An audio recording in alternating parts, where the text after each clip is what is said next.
Thank you very much. I'm Richard Jordan, chairman of the conference. I'm going to just introduce Khalid Dawood, who will introduce the speakers.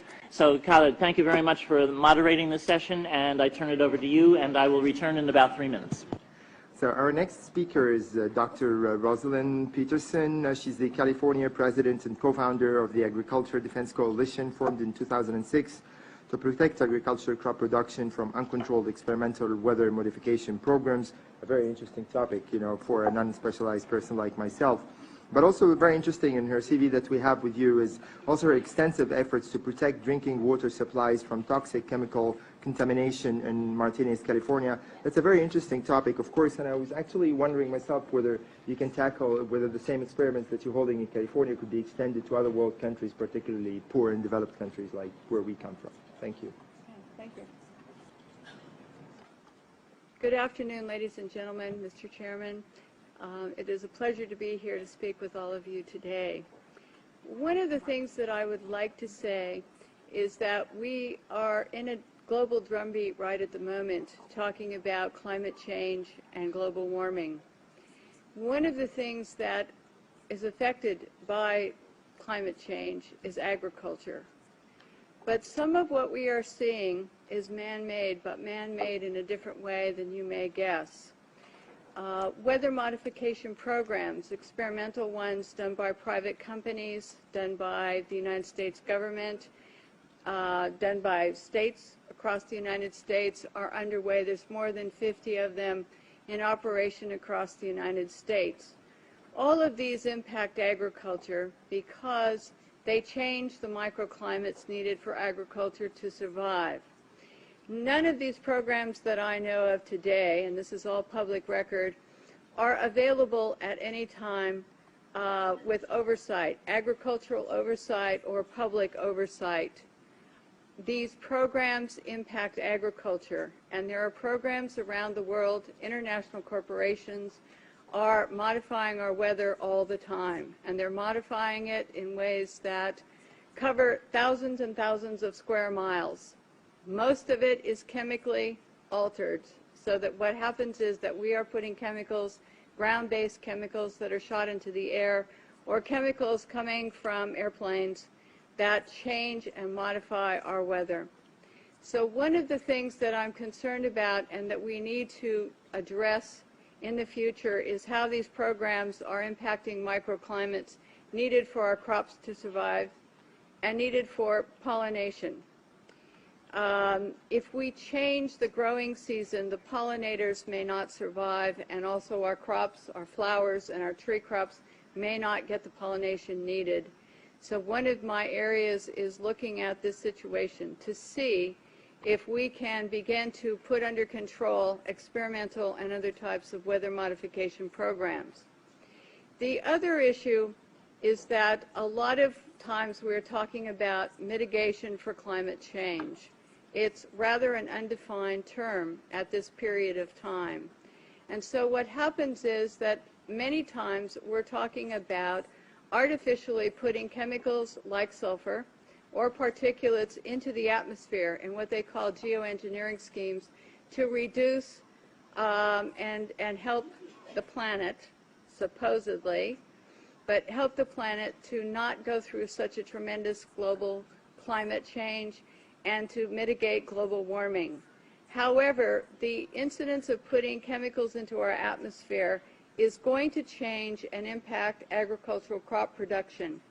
And if you take and you put up into our skies chemicals to reduce the amount of sunlight reaching the earth, you are going to begin to reduce crop production. Studies at the University of Illinois on corn crop production show reductions. Without the process of photosynthesis, whereby plants from direct sunlight gain the energy to grow, to produce crops, we are going to find ourselves, if we mitigate in that direction, impacting the crop production not only here in the United States, but worldwide. One of the things that is impacting crop production right now in the United States and reducing photosynthesis and also impacting the ability of solar power panels to generate the type of power that they should is persistent jet contrails. NASA talks about persistent jet contrails as exacerbating global warming because they trap warmth in the atmosphere when they produce cirrus and man-made clouds. NASA also talks about that that these aircraft leaving persistent contrails are changing our climate. And when they change our climate to the degree that one jet can leave a persistent jet contrail which will spread across our skies from what this picture up here on my left on the screen looks like, which is a trail left by a jet, that trail can expand to 4,000 kilometers and last for 20 hours. This was unheard of in the early 60s and the 70s, and it wasn't until the late 1980s that there was a change and we started to have persistent jet contrails that persist. NASA studies show that part of our global warming problem could be attributed to these types of contrails and the jets that leave them. So one of the issues as we go through is, how do you like your skies, natural or man-made? And right now we are making man-made clouds, and this is trapping warmth in our atmosphere. The climate change that is produced by these jets, not all jets, mostly some non-commercial, but what happens to our skies is that we start to see the changes. The man-made clouds do trap the warmth, and they increase the humidity. This allows for pests to proliferate, diseases, molds, mildews, funguses, and viruses. This is a man-made cloud, ladies and gentlemen, and these pictures I took myself over Northern California, and this is a burst. This is where a jet left a huge plume, and then this turned in at the end of it to a burst, and this is not normal, never seen before in our county historically, and I was born and raised there. This is another picture showing the jet trail just before the burst. This is our skies, and I want you to know that what you're seeing now, a lot of times many scientists know, especially at NASA and in other areas, that the skies that we're seeing are not normal cloud formations. These are man-made. And what happens as we reduce the amount of sunlight in a form of global dimming, we reduce the solar power with these type of clouds, and we reduce photosynthesis, which is going to impact agriculture. The pictures look odd. The formations don't look like normal clouds that people have seen before historically. This is another type of man-made cloud, and what we have done and what you're seeing here is we have the photographs from the times that the jet leaves the first trail as a thin, spindly trail to where they form into these different types of cloud formations. All of you can start looking up and seeing this. What happens is that there are experiments, and there's a color, you can see some color in this photograph. And part of what we're doing also is we're sending up canisters. The United States government, NASA, the U.S. Air Force, is sending up canisters into the atmosphere filled with chemicals to modify and experiment with our ionosphere. And when we modify and experiment with our ionosphere up here, we create experiments which they can see through these persistent jet contrails as they stay in the sky for long periods of time, and they can watch the experiments. The type of chemicals they are using are aluminum, barium, strontium, and these canisters are sent up on rockets, and what they do is they superheat the canisters to create experiments in our atmosphere. The experiments can give you colorful auroras, which they talk about as being wonderful. Many times people think that the auroras in Alaska and the ones we see are normal, but there's beginning to be more and more seen across the United States and elsewhere where aluminum, trimethyl aluminum experiments to make clouds are beginning to impact us. The reason I am concerned for agriculture is that none of these experiments have any public oversight nor agricultural oversight. Our drinking water is impacted because the chemicals are now beginning to show up in our drinking water. In California, the State Department of Health drinking water tests were examined between 1970 and this year, and we found unusual spiking in barium, aluminum, strontium, magnesium, calcium, manganese, and all of these spiked at the same time in various drinking water supplies across the state of California and also in Arizona. So what's happening with these atmospheric tests is that aluminum, as one example, gets into, with increased pollution and acid rain, gets into the root systems of our crop trees and our trees, and it looks like the trees are dying of drought. But they're not. What happens is that the root systems can no longer absorb the water and the nutrients needed to survive. Many of our forests in Redding, California and other areas are dying. The oak trees, the redwood trees, the Douglas fir across the United States, many areas. We believe that these trees are impacted because they cannot absorb enough water because aluminum is going into their root systems. Also, molds, mildew, and fungus from warmer temperatures produced by persistent jet contrails are also allowing pests and molds to proliferate, also impacting tree health and crop health. The skies that you see up here, it is important to note, have a white haze to them. When crossing the United States 2 days ago, we saw this man-made produced haze all the way across the United States.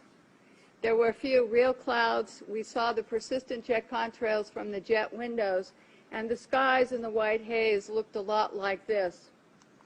So one of the things that we need to really look at is that jet fuel emissions contaminate our air, much as automobile exhaust. They know from scientific studies back in the 1970s that they deplete beneficial ozone in the atmosphere by releasing nitric acid. So one of the things that we need to look at is the impact of just jet fuel and just the emissions from jets as well. I want to go on and talk briefly about a couple of issues here that I think are important for everyone to realize. If we don't look at the problems that we are creating, the atmospheric testing programs, in other words, the jet contrails that are warming our climate, and we say to ourselves, we want to geoengineer something else. We want to add more particulates to help global warming or to stop climate change. What we're going to have is we're going to have a pea soup up there of chemicals which are going to be detrimental to our health. It is much better to take the EPA model of the 1970s, where the Environmental Protection Agency was designed to put in regulations to reduce the pollution at its source, to reduce and put caps on how much pollution corporations, cars, automobiles were putting into the atmosphere. One of the things that we're talking about as mitigation is to go into geoengineering plans which add more chemicals to our atmosphere, which are going to get into our drinking water supplies, which are going to get into our soils, which are going to impact our trees. Our trees across the United States, many of them in many areas, especially Mendocino, Lake, and Sonoma County, are dying. They are not healthy as they used to be. And this problem, having traveled across the United States into some other areas, seeing the pictures coming in from across the United States and other countries, we're finding that there's beginning to be an impact from all of these programs and all the chemicals in our skies. And so one of the things we need to think about and work for is reducing pollution. Alan Buckman from the California State Department in Fish and Game talked about microbes, and they're important to the environment. We have at our disposal already some technologies and already the wherewithal to begin to make the planet more healthy and to put it into a different perspective. But if we go to the geoengineering schemes that are waiting in the wings, thousands of them, to put the particulates up and sulfur, then we are going to be in trouble with agriculture across the United States and around the world. It is time that we look at some different solutions that are already here And it's time that we look at what's happening in our skies and say we don't need to add any more chemicals. We are doing enough. And what these experiments in our skies are doing with atmospheric heating and testing, we don't know. But the chemicals are showing up in our drinking water. So in closing, I would like to say to all of you and to encourage you to know that just what I showed you today is beginning to impact crop production in the United States. And we're seeing higher UV radiation that is burning the tips of our trees and our plants.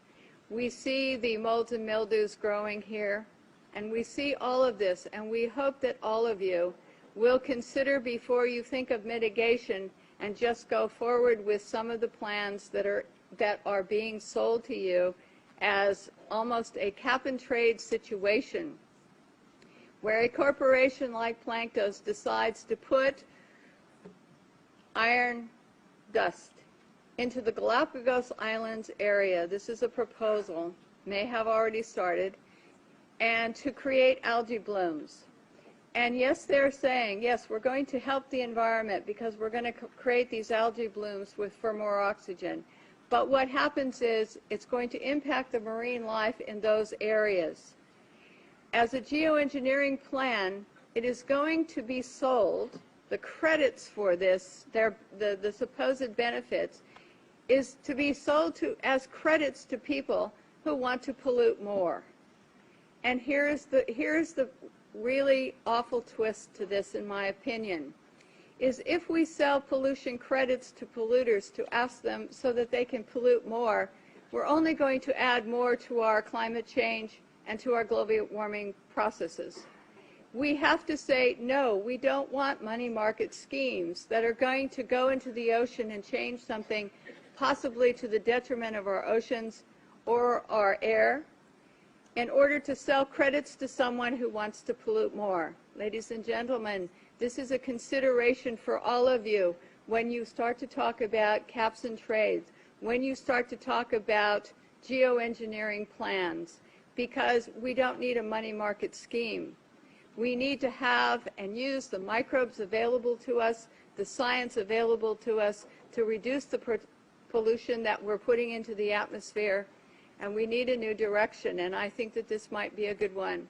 So I hope that all of you will consider what I have to say today, and I want to thank you once again for listening to what I had to say. Thank you.